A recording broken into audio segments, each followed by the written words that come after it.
Sanggar Cerita mempersembahkan Sabda Pandita Ratu.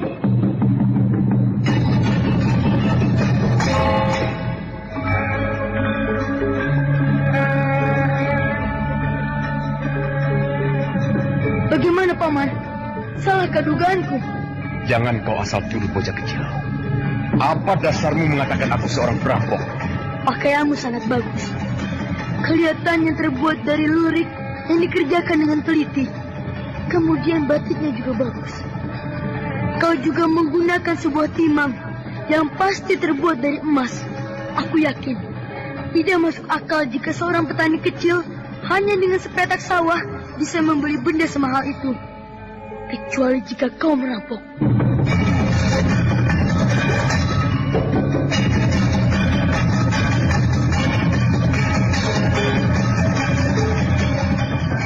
Sabda Pandita Ratu, sebuah kisah penuh dilema, tragedi cinta anak manusia, perebutan tahta, mabuk harta dan duniawi, serta silaunya kehormatan, di mana keangkara murkaan merajalela karena dendam yang membara. Kisah ini berlatar belakang berdirinya Singasari. Ken Arok, dialah pemuda yang merekuk pahit getirnya kehidupan. Namun sebenarnya, dialah yang harus melaksanakan sabda-sabdanya. Perjalanan sengsaranya adalah awal untuk meraih keberhasilan, untuk menuju kejayaannya di saat Singasari berdiri. Apakah cita-citamu itu, Kenombang? Aku ingin mengubah nasibku. Aku bosan dengan kehidupanku selama ini yang terlunta-lunta, akrab dalam pelukan kemelaratan. Kadangkala aku berangan-angan, aku adalah seorang istri dari Patih.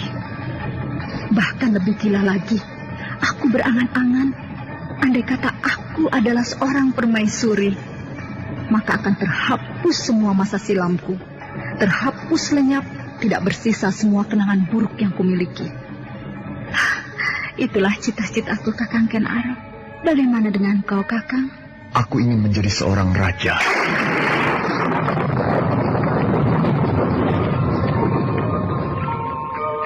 Sabda Pandita Ratu. Naskah ditulis oleh Pondra Swasti Langit, diolah oleh Agung Bahrodi, didukung oleh artis-artis terkemuka Ferry Fadli, Eli Ermawati, M. Abud, Ivone Rose, dan lain-lain. Teknik dan montase Ibing Arifin, dengan sutradara Dian Pertiwi. Sabda Pandita Ratu kali ini dalam episode ke-18 dengan judul Panembahan Dwipayana.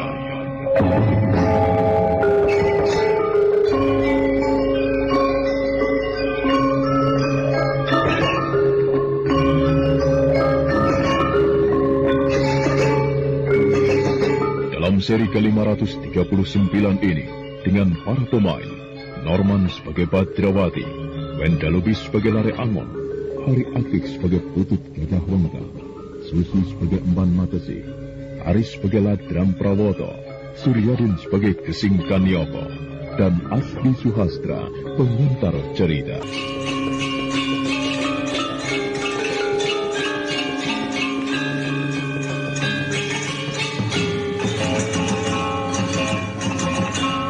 Jawati dan Lare Angon yang tengah mengelilingi pasar kaget ketika bertemu dengan Putut Gajah Wengker di pasar itu. Putut Gajah Wengker yang mendapat perintah dari Panembahan Dwipayana untuk menyelamatkan Anusapati jika berada di dalam bahaya itu, mengajak Badrawati dan Lare Angon keluar dari pasar. Putut Gajah Wengker menceritakan bahwa dia sedang memperhatikan gerak-gerik seorang emban yang mengabdi pada Ken Umang. Perempuan yang menggunakan selendang biru itukah yang Kiai maksud? Iya, benar anak Ger Badrawati. Bagaimana kalau aku yang mengawasi gerak-geriknya, Kiai? Aku masih anak-anak, tentunya tidak begitu menarik perhatian. Oh iya, silakan Nak Ger. Serahkan pekerjaan itu kepadaku, Kiai. Kujamin aku akan berhasil mendengarkan dan mengetahui apa yang mereka perbincangkan. Silakan Kiai dan Paman Lare Angon untuk menunggu. Mungkin dengan mengelilingi pasar ini. Ya, baik Nak Ger. Dengan tidak menarik perhatian sama sekali, Badrawati yang pada dasarnya adalah masih bocah itu menyelinap di antara keramaian orang-orang yang berada di pasar dan mengawasi seorang perempuan berselendang hijau yang sangat kelihatan sekali. Matanya menengok ke sana kemari mencari seseorang. Menarik sekali perkembangan yang terjadi di Singasari ini, Kiai. Benar anak Mas Laryangon. Aku tidak habis mengerti. Perempuan yang bernama Ken Umang itu ternyata mampu melakukan hal-hal yang tidak terduga sama sekali. Apakah apa yang dilakukannya ini benar-benar sepengetahuan Baginda? Ya, bisa jadi begitu Nak Mas. Akan tetapi mungkin pula Putri Ken Umang melakukan tindakan-tindakan sendiri yang tidak diketahui oleh suaminya. Perempuan itu berada dalam keadaan hamil, bukan? Ya, benar. Sangat tidak patut. Orang yang dalam keadaan hamil sanggup melakukan hal-hal semacam itu. Benar, Nak Mas. Jika tidak melihat sendiri, rasanya memang sulit untuk mempercayainya. Lalu, siapakah nama Senopati yang memberikan keterangan kepada Kiai itu? Namanya Senopati Diposari. Akan aku ingat nama itu, Kiai. Ya, siapa tahu. Nanti ketika kami berdua menghadap ke istana, aku akan bertemu dengannya. Lare Angon dan Putut Gajah Wengker kemudian mengitari pasar seolah tanpa tujuan. Dalam pada itu, Badrawati terus mengikuti kemanapun perempuan berselendang biru itu melangkah. Hingga kemudian apa yang dikatakan Gajah Wengker menjadi kenyataan. Oh, ternyata benar apa yang dikatakan oleh Ki Gajah Wengker. Ada seorang laki-laki yang memberi isyarat kepada perempuan itu. Laki itu menunjuk ke sebuah arah. Maksudnya perempuan itu disuruh menemuinya di sana. Baik, aku akan menempatkan diri di dekat sana. Aku akan sambil berpura-pura menikmati makanan ini. Mereka tentu tidak akan mengira apapun. Kau membuatku gelisah, Kakang Ladrang Prawoto. Kenapa, Nyai? Kukira kau tidak datang ke pasar seperti yang kau sepakati. Aku harus berhati-hati, Nyai Matesi. Apa yang aku lakukan tadi adalah mengawasimu dari jarak jauh untuk melihat kemungkinan kau sedang diikuti oleh orang. Apa iya? Tadi kulihat ada seorang laki-laki yang nampaknya mengikuti kemanapun kau pergi. Aku perhatikan terus apa yang dilakukannya. Dan kalau benar ia mengawasimu, maka aku putuskan untuk tidak menemuimu. Lalu? Mungkin ia sekedar tertarik kepada kecantikanmu, Nyai. Dan sekarang orang itu telah pergi. Baiklah, berita apa yang kau bawa untukku? Kakang Ladrang Prawoto, Tuan Putri sudah tidak betah lagi, Kakang. Lalu? Tuan Putri bermaksud mengambil langkah lebih jauh, mendahului Baginda sendiri, yang dinilai terlalu lamban. Itulah sebabnya, Kakang Ladrang, aku minta segera berbuat sesuatu. Baik, aku kira hanya cara seperti yang pernah aku tawarkan dulu itulah yang bisa digunakan, Nyai. Tetapi bukankah Tuan Putri menitipkan sesuatu pada Nyai Matesi? Kakang Ladrang Prawoto, terlampau serakah. Apa kau kira aku atau siapapun mau melakukan sesuatu tanpa upah? Ini, Kakang, terimalah. Jumlah 3 kali lipat dari yang ada ini akan diberikan oleh Tuan Putri jika Kakang berhasil melaksanakan tugas itu dengan sebaik-baiknya. Jangan khawatir, aku akan melakukan sebaik-baiknya. Orang yang pernah aku mintai tolong itu pasti akan melakukan dengan sebaik-baiknya. Setauku ia tidak pernah gagal, Nyai. Nah, aku akan segera kembali, Kakang. Aku harus segera melaporkan kesediaan Kakang Ladrang Prawoto kepada Tuan Putri. Tunggu dulu. Kenapa? Kau tidak mempunyai waktu untukku, Nyai? Siang-siang seperti ini. Masuk dan menyusuplah ke dalam istana.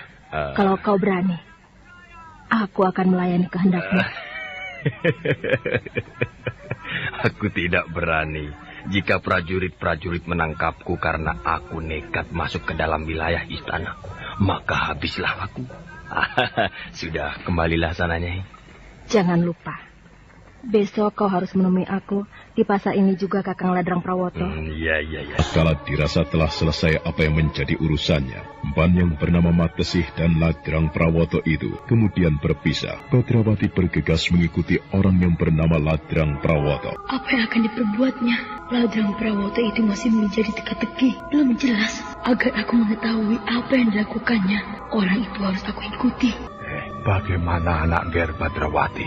Dugaan Kiai benar. Emban yang bernama Matesi itu menemui seorang laki-laki bernama Ladrang Prawoto. Nyai Matesi itu memberikan uang sebagai panjar upah untuk apa yang akan dilakukan oleh Ladrang Prawoto. Dan apakah yang akan dilakukan oleh Ladrang Prawoto itu, Nak Ger? Itulah yang belum jelas, Kiai.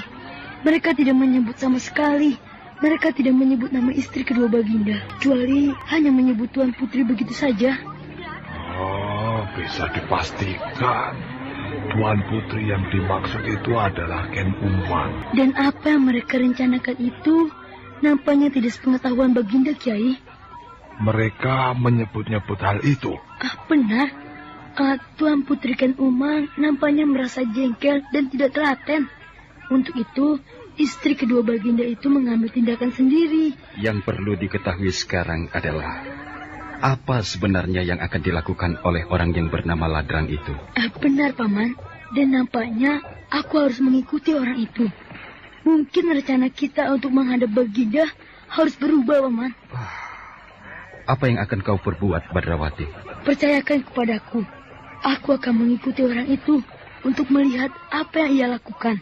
Aku masih mempunyai kesempatan untuk menyusulnya. Ladrang Prawoto yang telah membawa uang di dalam kampil itu berjalan dan melewati gerbang selatan. Ladrang Prawoto beberapa kali menoleh ke belakang untuk melihat apakah ada orang yang mengikutinya atau tidak. Ladrang Prawoto melihat bocah kecil yang berjalan searah sambil mengunyah makanan. Namun bocah itu sama sekali tidak menarik perhatiannya. Ladrang Prawoto kemudian menyusuri sungai yang menuju ke bulak persawahan. Dan di sebuah bendungan kecil, seseorang telah menunggu di sana. Bagaimana? Berhasilkah kau, Ladrang? Ya, aku telah berhasil bertemu dengan emban penghubung itu. Ia memerintahkan kepada kita berdua untuk mengambil tindakan seperti yang kita rencanakan. Bagus. Kita menghadap pada Ki Buyut, dan biar Ki Buyut yang menyelesaikannya. Bagi Ki Buyut, untuk merampungkan soal seperti itu adalah soal yang kecil. Tidak perlu menunggu terlalu lama. Singasari akan dikagetkan oleh berita lelayu. Pangeran Pati yang masih bayi itu layu sebelum mekar. Dan kita, meskipun tidak terlihat, kita akan menancapkan pengaruh kita melalui keberadaan istri Baginda itu. Ayo kita pergi. Tetapi... lihat. Apa yang dilakukan bocah itu? Apa yang kau lakukan di sini, Le? Aku mau mandi, Pak De, lalu pulang. Bukankah kau adalah bocah yang di pasar tadi? Benar, Pak De. Pak De sendiri akan kemana? Ya, kemanapun itu bukan urusanmu. Apa salahnya aku hanya bertanya pada Pak De? Pak De tadi juga bertanya kepadaku. Manusia saling bertanya. Bukankah itu lumrah saja, Pak De? Kalau tidak mau ditanyai, ya jangan... Tidak. Jangan apa, yo, jangan apa, Le? Tidak, Pak De. Pak De jangan tersinggung, loh. Maksud bocah ini, kalau tidak mau ditanya, jangan jadi manusia. Bukankah begitu apa yang ada di dalam benakmu? Bocah sial. Kau mengikuti aku ya? Tidak, Pak De. Kau pasti mengikuti aku. Kau memata-matai aku ya? Memata-mata? Mata-mata itu apa tuh, Pak De? Apa yang akan kita lakukan pada bocah ini, Kakang? Ia hanya bocah kecil, Ladrang. Kebetulan saja kalau ia tadi bertemu denganmu di pasar. Dan sekarang bertemu lagi di sini. Anak sekecil itu mana sanggup menjadi mata-mata. Bodoh orang yang menugasinya melakukan tugas itu pada bocah yang membuang ingus saja belum bisa. Badrawati, apa ada orang yang menyuruhmu mengikuti aku, Ada. Ada, Pak De. Siapa? Sendiri. Bocah sial. Lalu apa maksudmu mengikuti aku, ah? Pak De seperti bapakku. Apa? Pak De seperti bapakku. Bocah sial. Apa maksudmu, ha? Bapakku sudah lama pergi, Pak De. Bapak pergi meninggalkan Simbo. Lalu Simbo mati. Lalu orang-orang di desaku menguburkan ibuku. Lalu aku sendiri di dunia ini. Lalu aku berjalan dan berjalan untuk menemukan bapakku. Lalu tadi aku bertemu dengan Pak De yang mirip dengan bapakku yang pergi itu. Jangan-jangan ia anakmu, Ladrang. Diam. Bocah cilik, perhatikan baik-baik. Barangkali orang ini memang benar ayahmu. Aku tahu ia mempunyai anak yang disebar di mana-mana. Perhatikan baik-baik, Le. Wajah Ladrang Prawoto merah padam, sedangkan Gesing Kanioko tertawa bergelak-gelak menyaksikan adegan yang menurut kata hatinya serasa aneh dan lucu. Sedangkan Badrawati nampak menyembunyikan wajahnya yang ketakutan. Bocah itu menunduk memandangi kakinya sendiri. Wajah Badrawati yang memelas, yang mengatakan bahwa Ladrang Prawoto mirip dengan ayahnya yang pergi, membuat orang itu menjadi tersinggung. Tetapi Gesing Kanioko justru tertawa geli. Badrawati yang merasa sedang melakukan peran yang memelas itu menundukkan wajahnya. Le, namamu tadi siapa? Badrawati, Pak De. Kamu berasal dari mana? Siapa nama ayahmu yang kau katakan mirip dengan Pak Diladrang itu? Nama ayahku... nama ayahku siapa ya? Nama ayah sendiri bagaimana kau bisa lupa? Ayahku ada dua, Pak De. Loh, kok bisa begitu? Karena ketika ditinggal pergi ayahku, ibuku sempat kawin lagi, Pak De. Oh lah, itu. Lah ibumu sendiri juga bukan jenis seorang perempuan yang setia. Itulah sebabnya aku mencari ayahku, Pak De. Kau tadi belum menjawab pertanyaanku. Nama ayahmu itu siapa? Nama ayahku Kameswara, Pak De. Kameswara? Iya. Apakah kau pernah menggunakan nama Kameswara, Ladrang Prawoto? Bocah edan. Untuk apa meladeni bocah seperti itu, Kakang Gesing? Tunggu dulu. Apakah kau tidak mempunyai rasa kasihan kepada? Kasihan apa? Aku tidak mempunyai anak, Kakang. Lalu apa yang kau inginkan, Badrawati? Kalau boleh, aku ingin ikut Pak De berdua. Apa? Ikut kami berdua? Apa ikut Pak De Ladrang? Cahidan, mari kita tinggalkan bocah itu, Kakang. Dan kita segera kembali menemui Ki Buyut secepatnya. Dasar nasibmu memang buruk, Le. Adi Ladrang Prawoto tidak mau kau ikuti. Ingat, namanya Ladrang Prawoto, bukan Kameswara. Tapi ini sangat mirip dengan ayahku, Pak De. Bocah edan, kau ingin mulutmu kusumpal dengan kain ini, ya? Tetapi apa? Pada siapa aku harus menyerahkan benda seperti ini? Baik Ladrang Prawoto maupun Gesing Kanioko terbelalak melihat apa yang dipegang Badrawati. Sebuah benda kemilauan gemerlap yang merampas segenap perhatian. Serentak kedua orang itu mendekat. Apa yang kau pegang itu? Timang, Pak De. Timang milik siapa itu? Timang milik ayahku, Pak De. Sebelum ibuku mati, ibu menyerahkan benda ini kepadaku. Dengan pesan agar diserahkan kepada ayah Kameswara. Jadi nama ayahmu itu Kameswara dan memiliki benda itu? Benar, Pak De. Jangan-jangan namaku memang benar Kameswara. Lalu akan kau berikan pada siapa timang itu, Le? Kepada ayahku, Pak De. Kalau ayah sudah dapat aku temukan. Kalau aku minta bagaimana? Karena aku memang benar Kameswara. Ayahmu? Bagaimana? Boleh, tapi... Tetapi apa? Pak De tidak boleh meninggalkan aku. Pak De harus mengajakku kemana Pak De pergi. Bagaimana, Kakang Gesing? Ajak saja. Apa susahnya kau diikuti bocah itu? Mungkin kau bisa memanfaatkan tenaganya untuk mengurusi rumahmu yang tidak pernah diurusi itu. Ya, betul juga. Baik, Le. Aku tidak keberatan kau ikut aku, ya. Asal timang itu kau berikan kepadaku. Dan memang harus kau berikan kepadaku karena aku bisa berbuat kasar kalau kau tidak lakukan. Aku bisa merampas benda itu dari tanganmu, mengerti? Sudah, berikan timang itu pada ayahmu, Le. Baik, Pak De. Ini timangnya, Ayah. Apa? Ayah? Bukankah kau telah sanggup dipanggil ayah?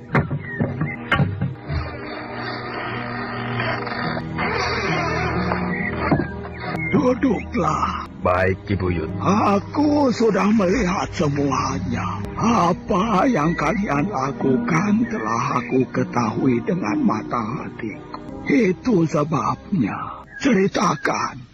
Dan jangan sampai kau berani berbohong atau menyembunyikan sesuatu dariku. Kalau kalian lakukan itu, aku bisa tega mengutuk kalian menjadi kacang hijau. Mengerti? Saya mengerti, Ki Buyut. Cepat katakan. Perhatian Badrawati tidak pernah lepas dari wajah lelaki tua yang duduk bersila dengan mata terpejam itu. Ruangan di mana mereka berada membuat Badrawati hampir muntah, baunya apek dan sangat pesing. Orang itu tentu pemalas sekali. Ia kencing dan makan di ruangan ini.